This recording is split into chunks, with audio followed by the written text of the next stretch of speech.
Hi there guys, this video is on this week's AEW's Dynamite show. AEW's first empty arena show was well done, considering the circumstances. Oh, by the way, this is an article that was written on Daily DDT.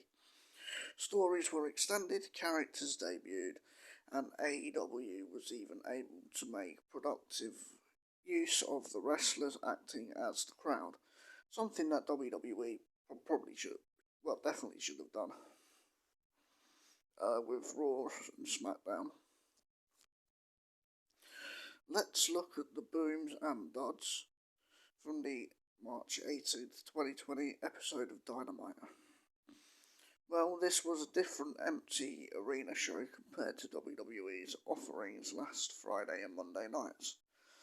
Even with no audience, AEW Dynamite didn't seem odd or out of place. Rather, it was a pretty enjoyable show. Yeah, I agree with that. It was really good. Something I couldn't say about Raw and SmackDown. I agree with that as well. There's an argument this is due to the novelty of AEW still being such a new promotion. Maybe a lot of us are more willing to overlook the inherent weirdness of watching and hearing wrestling with virtually no crowd. AEW kind of in line with my idea of NXT wrestlers being dispersed through the crowd to scout their competition, had other wrestlers in the crowd separated into heel and face sides that provided their own entertainment throughout the night. Yeah, they're like heels on one side and the faces on another side of the crowd. Remember that it's been reported that Tony Khan is letting wrestlers stay home if they have worries about the coronavirus pandemic. This could account for the wrestlers who were present or absent last night. I'd say it has more to do with generally coherent and long-term storytelling coupled in with an in-ring style that doesn't necessarily need a crowd. The thing about WWE style is it's infused with playing to the crowd cameras so much that the storytelling in the ring tends to suffer. That wasn't the case with last night's Dynamite. Wednesday night's Dynamite. Yeah, I agree with that. Rather than the AEW formula, the AEW formula seems to place more emphasis on the cameras being in the right spot to catch the action rather than the wrestlers being forced into the right angle for the cameras. This seemed to be for the worse. Through the first 3 or 4 months of the show, but there has been improvement with the production truck generally making sure their crew is in the right spot to record a great shot. There was still a bit of that WWE style in the main event, not surprising since both Cody and Jake Hager spent the majority of their careers in WWE. The long drawn-out babyface beatdown and heels cutting off the ring with grappling holds and corner work through multiple commercials, no less. Building to a hot tag seems almost like a Raw main event formula. Still, it was a good show. Was it good enough to be the second show? I give only booms. This is the person who wrote the article, obviously. As a reminder of my criteria, I'm going to run through each match segment. I'm not going to run through each match segment, rather I will identify a couple of segments that either worked, boom, or didn't, for whatever reason, done. Okay, my criteria includes quality of match, or segment, and how it starts and or builds stories. After all, we watch partly to be caught up in the stories if a great work rate match happens with no context or bearing on the stories, it's going to be a miss. Also, just because something is a hit or miss doesn't mean it was an overwhelming choice. The selection could be 51% hit, 75% miss, and so on. There are other subtleties to my criteria, but those are pretty much the parameters.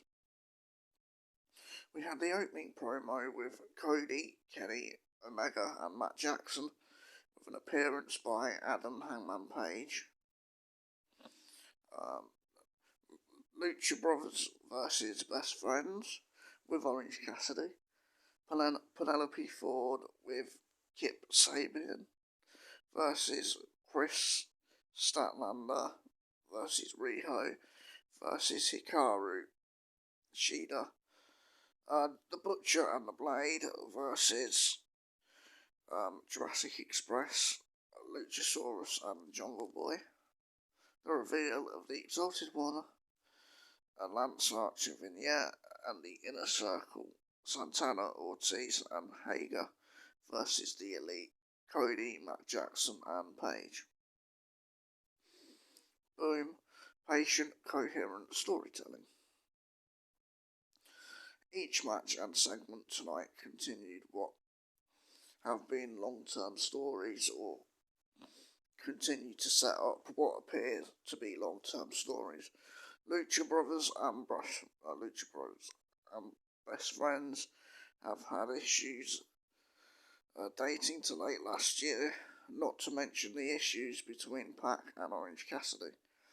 We're likely to have a trios match at Double or Nothing at this rate. I'm guessing that's supposed to be Blood and Guts. The same goes for Jurassic Express and the Butcher and the Blade. Further seeing that kayfabe, MJF brought the latter to AEW by hiring them as his mercenaries, a trope AEW seems rather fond of. It made sense why they would converse with him at ringside during their match. The women's match saw a continuation of the budding Ford-Riho rivalry. Ford beat Riho on Dark this week, and another path crossing of Shida and Stantler. Riho is now 0-4 in her last 4 matches after being undefeated for so long. Does she re-emerge as a contender by defeating Ford? Or does her tailspin continue? What about Ford if she beats Riho? Statlander is treading water, but also someone without a temper.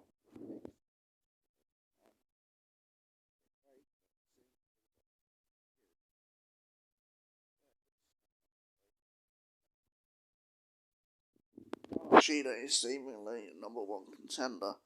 How will she be framed as a challenger for women's champion Nyla Rose? Particularly after Priestley made her intentions for the title known last week. Of course, the main event saw the continuation of what is now a 6-month story between the Inner Circle and the Elite. The teases of friction between Page and Matt, only for them to work seamlessly together, should help create even more of a shock reaction should one of them turn heel next week. Boom, the broken universe descends upon AEW.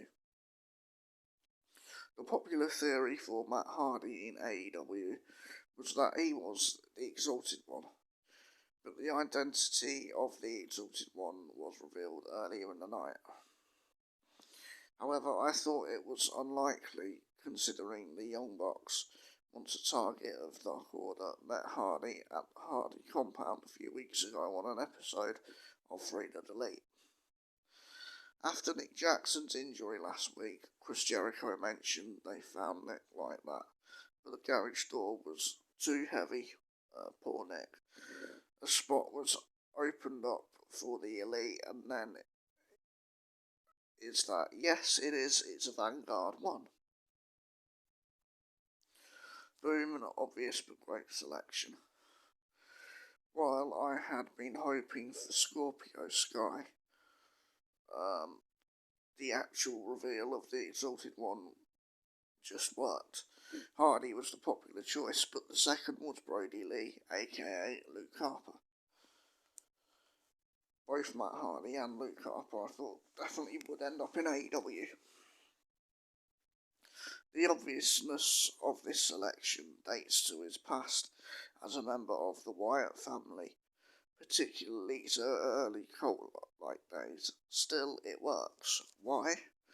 One, Brodie Lee is fantastic in the ring. He was definitely the most talented of the Wyatt family, without a doubt. His size stands out, but for such a big man, he is rather athletic. His offense is stiff. He has a unique moveset, wonderful facial expressions, and a good sense of ring psychology. Along with Archer, his signing brings a different size to what is mostly homogeneously sized men's roster. Two, his presence itself is that of a brooding, creepy, scary man. What better person to lead a brooding, creepy, trying to be scary group of wrestlers? True, agree with that. Third, and most importantly, this man can deliver a good promo. He was never really given the chance in WWE, but along with that presence, he understands how to use his voice, his face, his eyes, and his body language to send a message. The line of the night was, "Mr. Daniels, I assure you, you are not the first out-of-touch old man to not believe in me, but I will make damn sure you are the last." You just have to love how such a sinister character refers to Daniels as Mr. Daniels, and of course the shot at Vince McMahon. I thought that line was absolutely great, because it's true. Am I the only one who thinks it's more creepy when an evil character refers to people with honorifics? Lee, as the Exalted One, is most likely set to be a singles act. He can delegate Evil Uno, Stu Grayson, John Silver, and Alex Reynolds to work tag trios and 8-person matches, while he focuses on singularly destroying Christopher Daniels at first and then others after, like the Elite. Uno and Grayson might focus on SCU, and Silver and Reynolds on a team like Dustin Rhodes and QT Marshall. While the last three signings of Archer, Lee and Hardy do nothing to mitigate the lack of men of colour in the singles division, partly why I wanted it to be Sky, there are undoubtedly great signings and should bring positives for AEW moving forward. They definitely are great signings. Boom, I can't believe I actually typed Murder Hawk Monster. Okay. Murder Hawk Monster. While I thought the debut of Archer just jauntily making his way to some ringside seats with Jake the Snake Roberts was a bit inauspicious, this package seemed to hype a lot of fans for Archer's in-ring debut. It was obviously done because Archer's not known to a lot of, say, more casual fans, but obviously Jake the Snake Roberts is a legend. So that pairing does make sense. From the standpoint of an AEW only viewer, who only knows of Archer through what they've seen on Dynamite, I think it would have been nice for Archer to just lay out one line for his mission statement: "I'm here to kill the Elite." I mean, he already intimated as much on Twitter when he signed. Since all wrestling promotions should be trying to gain more and new viewers, A simple line might have been nice. Robert's ringside interview did help, but I do not want to hear from Archer soon. Oh, but I do want to hear from Archer soon. Still, it did portray Archer as a ruthless, aggressive heathen who likes to fight and, well, murder people. He is the murder hawk monster, after all. His favourite saying seems to be, everybody dies. Well, basically, he's a sociopath turned wrestler, kayfabe. Seems like the perfect hire for a mercenary. I also assume that most AEW viewers are aware of Archer's time in New Japan Pro Wrestling. I've said before that his showing in last year's G1 event was a revelation for those who saw his ceiling as what he showed in WWE and Impact Wrestling. His Texas death match against Jon Moxley is one you should watch as well. As with Lee, his size and style will bring a much needed diversity in size and in ring work to AEW men's singles roster. He also tends to inflict as much brutality as he can, again Murderhawk, equipped with a devastating chokeslam and iron claw. Particularly with the claw, the look on Archer's face makes it seem like he's actually trying to crush his opponent's skull. Again, like facial expressions to help get the move over them. Or help make the move look believable, should I say. There is one aspect in the macro to keep an eye out for with AEW. In 6 months of television, this is already the third hired mercenary angle.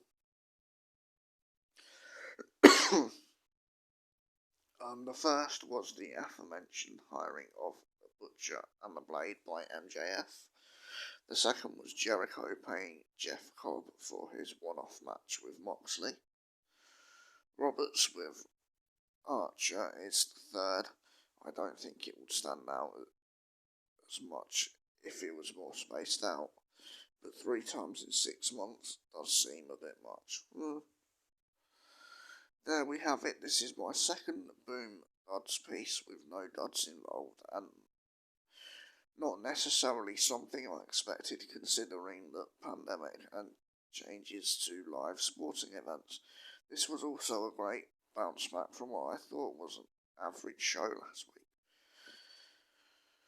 I thought this week's AEW was really good. They certainly made the most out of all the bad circumstances, with no crowd. They did a much better job than what WWE did, and WWE, quite frankly, should be embarrassed with what they put on. I mean, AEW were definitely watching to see what WWE would do, seeing as WWE's programming was on first, and AEW more than topped it, and it was great. Hopefully,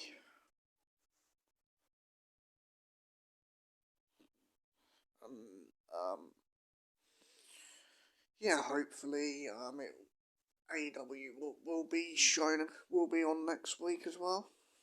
Oh, and there's just this one last little bit here. Well, and I still think they should change the name of Blood and Guts to something a little less topical. I don't mind Blood and Guts as a pay-per-view name. But I'm looking forward to what AEW has in store for us next week and how that builds towards Blood and Guts. Yes, that's supposed to be, but that is if there is a show next week. So anyway, guys, if you enjoyed this video, give it a like, subscribe, and I'll see you next.